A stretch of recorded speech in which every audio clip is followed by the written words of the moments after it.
pemilihan umum, pesta demokrasi. Bentar, gimana? Ada 40 partai yang daftar. Sekali ada 40 cara nyelesain masalah. Nggak mungkin. Cara masak telur aja nggak sebanyak itu. Waduh.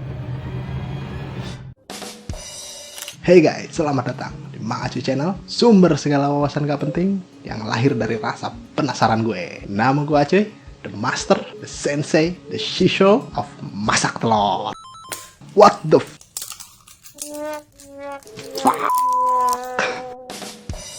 Anyway, kemarin tuh waktu pidato 17 Agustusan, Presiden Jokowi sempat ngomong tentang politik identitas supaya di pemilu berikutnya ini di tahun 2024 itu nggak ada lagi politik identitas. Emang sih pemilu 2019 kemarin tuh emang memunculkan banyak banget disintegrasi, friksi, dan konfrontasi. Kondisinya tuh mirip kayak fans anime.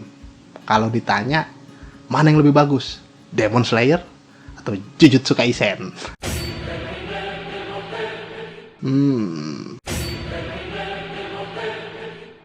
No, gue pilih Anya. Kalau kalian gak setuju dengan gue, maka kalian harus klik subscribe. Jadi kalian bakal dapat wawasan gak penting dengan referensi yang lebih gak penting langsung ke laman YouTube kalian. Dan kalau kalian udah subscribe, jangan lupa buat say hi di kolom komentar. Oke?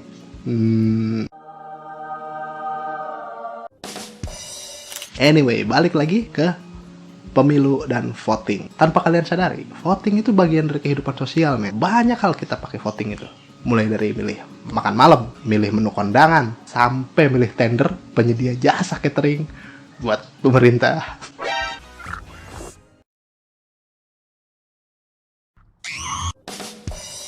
Nah, berawal dari situ, gue penasaran, gimana sih sebenarnya voting di luar negeri itu gimana sih? Ada berapa macam sih voting itu sebenarnya? Masing-masing sistem voting itu apa aja? Pasti kan ada lah, pasti ada kelebihan dan kekurangan. Gak mungkin dong ada yang perfect. Intinya, semua tuh nyari cara yang paling fair, paling adil. Dan penyebab masalah pemilu itu kebanyakan adalah balik lagi ke ketidakpuasan pemilih dengan hasilnya. Nah, langsung aja nih. Emang gimana sistem pemilu di Indonesia? Sebelum gue kasih gambaran simpelnya, kalian perlu tahu kalau buat jadi presiden itu ada syarat-syaratnya. Ada syarat-syaratnya. Dari pak presidennya atau dari partai pengusungnya. Yang lagi rame diomongin itu presidensial threshold. Tapi di sini gue nggak mau bahas itu. Gue mau spesifik membahas tentang sistem pemilihan presidennya. Kalau kalian mau gue bikin video tentang legislatif, jangan lupa buat like dan komen. Gue bakal pertimbangin. Aduh, tematik nih. Kan gue bukan Jerome Pauline ya. Are you stupid or something? Mengenai syarat-syarat dan syarat presiden dan partai tadi tuh, presidensial threshold tuh ya simpelnya tuh ada 20% threshold yang harus dicapai oleh partai pengusungnya, baik koalisi atau partainya sendiri gitu loh. Kalau yang terbaik terjadi maksimal 5 paslon, 20% tiap bagian. Tapi gue curiga sih cuma bakal 2. Kenapa cuma 2? Tenang aja, ntar bakal gue jelasin. Tapi bisa aja syaratnya berubah ya kan? Bisa aja balik lagi ke persyaratannya ke kayak 2004 lalu gitu. Siapa tahu ada yang kangen. 2004 itu syaratnya cuma 3%. Jauh kan? 20% dan 3%. Dan kalau kalian mau tahu, yang daftar partainya itu waktu itu 150 men.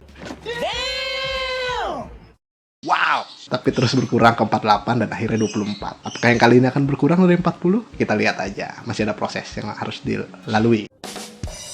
Pilpres di Indonesia itu sebutannya adalah two round system. Sistem 2 ronde. Ini tuh sistem yang paling umum di dunia. Paling banyak negara yang pakai. Terutama negara-negara yang sistem pemerintahannya tuh presidensial. Karena ada lagi yang parlementer. Ya, itu dibedain lagi lah. Kepala negara dan kepala pemerintahan ya antar itu kemana-mana antar. Sistem 2 ronde ini ada 2 ronde. Suka.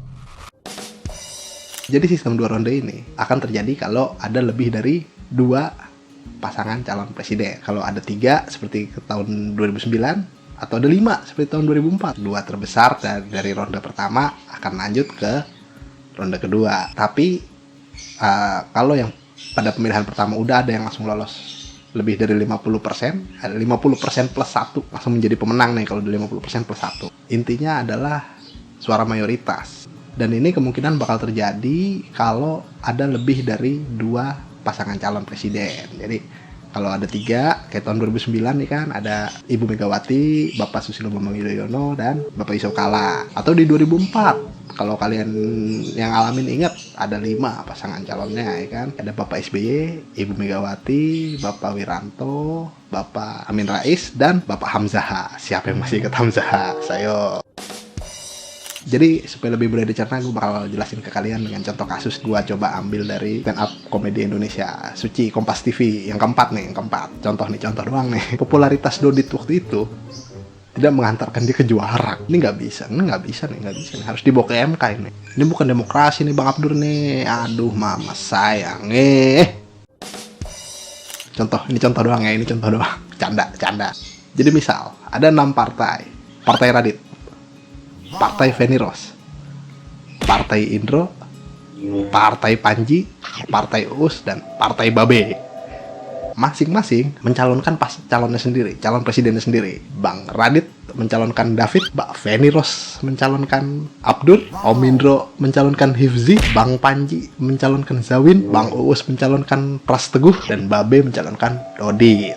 Ini contoh. Dalam sistem 2 ronde, ada dalam pemilihan pertama yang langsung menang 50% plus 1. Kayak di pemilu 2009 waktu Pak SBY menang dari 2 pasangan lawannya, itu maka akan langsung terpilih. Jadi ini gue berimajinasi aja ya. Seandainya David dapat 15%, Abdur dapat 11%, Hifzi 8%, Zawin 10%, Pras Teguh 5%, dan Dodit 51%. Total 100%, semua suara masuk, nggak ada yang blank. 1 putaran beres, Dodit langsung juara karena lebih dari 50%.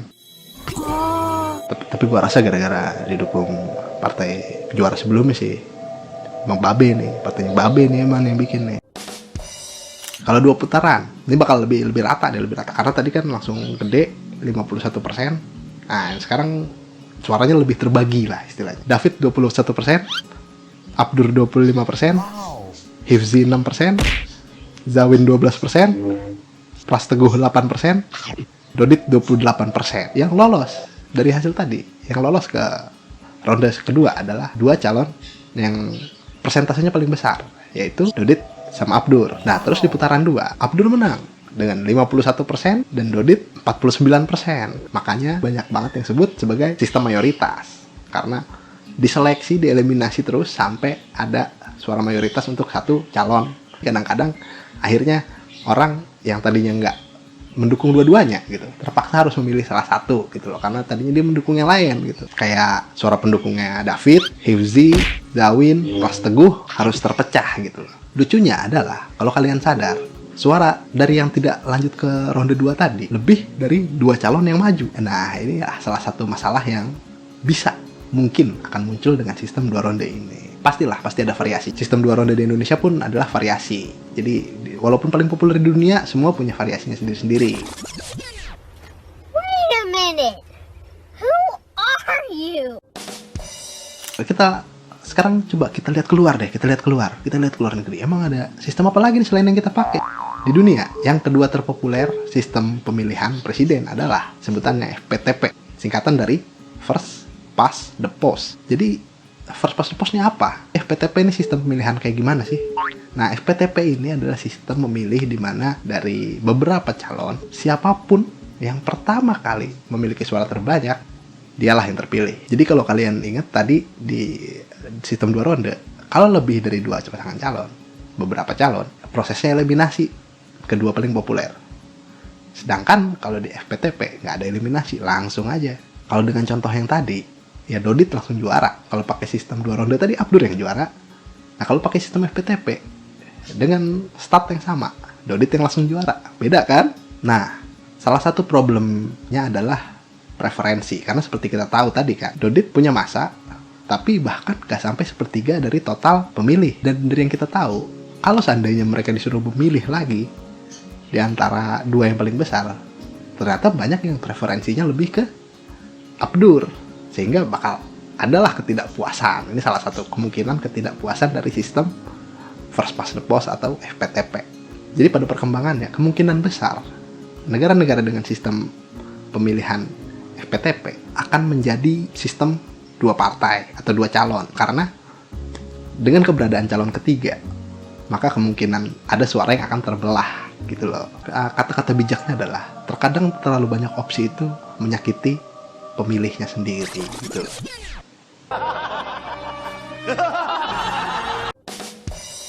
Kalau ada kalian yang kepo dengan penjelasan lebih detail, gue nemu ini video dari si JP Gray. Shout out buat dia, keren banget emang videonya. Kalian bisa tonton, videonya ada di link dan di deskripsi. Nah, ini nih yang tadi gue bilang, kenapa bakal cuma jadi dua calon di Indonesia. Tapi kan kita nggak pakai sistem FPTP, kita pakai sistem majority, kita pakai sistem 2 ronde. Kenapa cuma jadi 2 pasangan calon? Bentar dulu, coba kalian lihat pilpres langsung di Indonesia sudah terjadi 4 kali. 2004, 2009, 2014, 2019. Dan kita menjelang yang kelima, 2024. Coba kalian ingat-ingat, ada berapa calonnya? Pertama kali, ada 5 calon. Lalu di 2009, 3 calon. Mereka mencoba menyerap suara dari yang lain. Dengan supaya semakin tidak terpecah belah suaranya, maka berkurang jadi 3. Yang terjadi, tanpa ada ronde kedua, 1 calon langsung terpilih. Sangat logis ketika partai berpikir bahwa ya udah, next gimana caranya kita bikin 2 aja, nggak ada insentifnya. Ketika mereka sudah mendapat kekuatan kursi di legislatif, maka mereka akan mencoba mempertahankan kekuatan itu dengan mendukung dari di antara 2 pilihan daripada mengusung calon ketiga atau keempat dan kelima dan seterusnya. Dan ada kemungkinan untuk menyakiti kekuatan politik mereka di legislatif. Akan lebih mudah bagi mereka kalau mereka memilih untuk oposisi atau pendukung eksekutif. Tapi mungkin aja berubah. Dinamika politiknya kita lihat aja ke depannya. Dengan terbelahnya antara 2 sistem tadi seperti yang gue bilang, oposisi dan koalisi, ada keuntungan dengan sistem 2 ini karena akan membuat oposisi memiliki kekuatan yang kurang lebih seimbang dengan koalisi. Jadi tidak ada yang mendominasi total gitu. Itu keuntungannya. Tapi ada kerugiannya juga. Kerugiannya adalah sulit buat legislatif untuk bekerja efisien, membuat undang-undang baru. Karena peran mereka di legislatif akan semakin berlapis. Selain sebagai wakil rakyat dapil mereka sendiri-sendiri, mereka juga wakil partai mereka dengan visi misi sendiri, dan mereka sebagai oposisi atau pendukung eksekutif. Dan kadang 3 peran ini ya konflik. Ya, yang penting jangan sampai partai Panji Pragiwaksono terjun ke politik Amerika, itu jangan sampai, men. No, God, please, no, no, no. Ngomongin Amerika, berikutnya adalah yang sistem pilpres yang ketiga terpopuler, yaitu adalah electoral college yang dipakai di Amerika. Jadi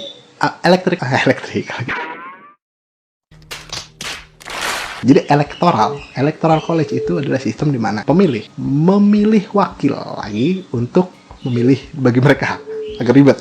Intinya pemilih memberikan wewenang untuk memilih presiden kepada orang lain. Di Amerika itu tiap daerah, tiap state punya secara default 2 kursi untuk memilih electoral college, dan sisanya akan dibagi sesuai dengan populasi wilayah tersebut. Kata kunci dari sistem electoral college itu adalah jatah kursi dan pembagian daerah. Banyak yang berargumen bahwa electoral college itu bisa bekerja dan bisa bagus karena dia membuat daerah-daerah yang minim populasi untuk tetap relevan. Jadi daerah-daerah yang agak sepi tetap relevan suaranya gitu loh. Tapi di sisi lain sama aja kayak berarti suara orang-orang yang tinggal di perkotaan yang populasinya tinggi tidak seimbang dengan orang-orang yang berada di daerah dengan populasi rendah, karena perbedaan tadi jatah kursi berbanding dengan populasinya tuh nggak selalu seimbang. Tapi menurut gua problem paling besar dari electoral college itu adalah pemberian wewenang ke orang lainnya itu. Pada akhirnya siapapun yang dipilih, yang diberikan wewenang tersebut, itu bisa menggunakan wewenang itu sesuai dengan pilihan politiknya dibanding dengan pilihan daerahnya. Dan untuk menambah jumlah wakil tersebut, pembagian daerah bisa dimanipulasi. Indonesia nggak pernah pakai beginian. Mungkin gue secara pribadi nih nganggap pilpres tahun 98 dan 99 tidak sama, emang tidak sama, tapi mirip dengan electoral college. Wakil bisa tidak merepresentasikan apa yang diingatkan oleh pemilihnya, karena pemilihnya juga kan terbagi-bagi pilihan politiknya gitu loh. Terjadilah pilpres tidak langsung 98, Soeharto terpilih lagi, no contest, 100% suara wakil rakyat. Di Pilpres tahun 99, perombakan wakil rakyatnya diubah nih supaya lebih representatif. Balik lagi, selalu balik situ. Supaya lebih representatif dengan keinginan rakyat. Dan problemnya masih sama. Makanya pada tahun 2004 jadilah Pilpres langsung untuk memuaskan pemilih. Balik lagi ke contoh komika coba. Kalau electoral college sesuai dengan populasi dari 6 calon, katakanlah ada 3 berebut kursi Pulau Jawa, yaitu David, Zawin, dan Dodit. Abdur menguasai dapil Nusa Tenggara, Bali, Sulawesi, dan Papua. Dan Sumatera diperebutkan oleh Hifzi dan Pras Teguh. Kalau electoral college-nya menguntungkan daerah dibanding populasi perkotaan yang lebih banyak, Abdur otomatis menang. Karena wilayah yang sudah dikuasainya paling banyak, dapilnya menguasai paling banyak. Nah, tapi kalau electoral college berusaha terbagi sesuai dengan populasi, apalagi urbanisasi dan Pulau Jawa yang padatnya bukan main, maka David untung banget karena basisnya di Jakarta yang merupakan melting pot dari populasi Indonesia. Apa yang terpilih di Jakarta tuh bisa dibilang sangat mempengaruhi Indonesia secara keseluruhan lah. Makanya banyak yang nganggep kayak pilkada Jakarta tuh ya mini pilpres lah, dan sangat relevan ke dinamika politik di Indonesia. Bentar bang, Kalimantan gimana? Salah satu yang terjadi adalah kalau electoral college-nya mendukung daerah Kalimantan, bakal jadi rebutan semua pengen dapetin Kalimantan. Sebaliknya, kalau electoral college-nya mendukung arah populasi, nggak ada yang peduli sama Kalimantan. Karena kalau mereka sangat condong ke populasi electoral college-nya, jumlah kursinya, maka calon bakal lebih mementingkan daerah-daerah dengan populasi tinggi supaya suara mereka bisa menang di sana. Karena menang di sana berarti memenangkan kursi di wilayah itu.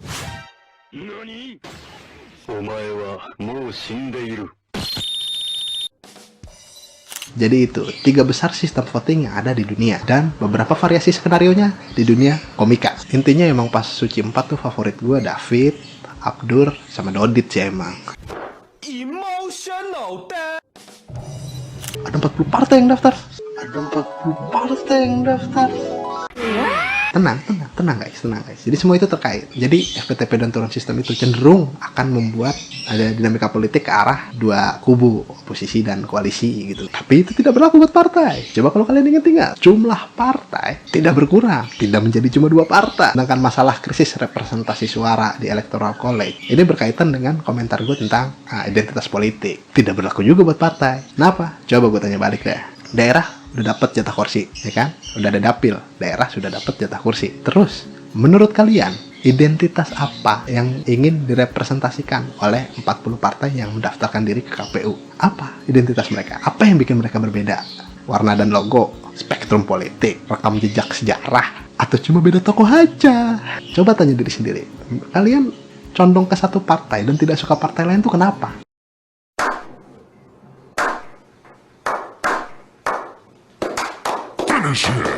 Canda guys, orang sebenarnya cuma pengen bikin jokes tentang telur doang tadi gue itu.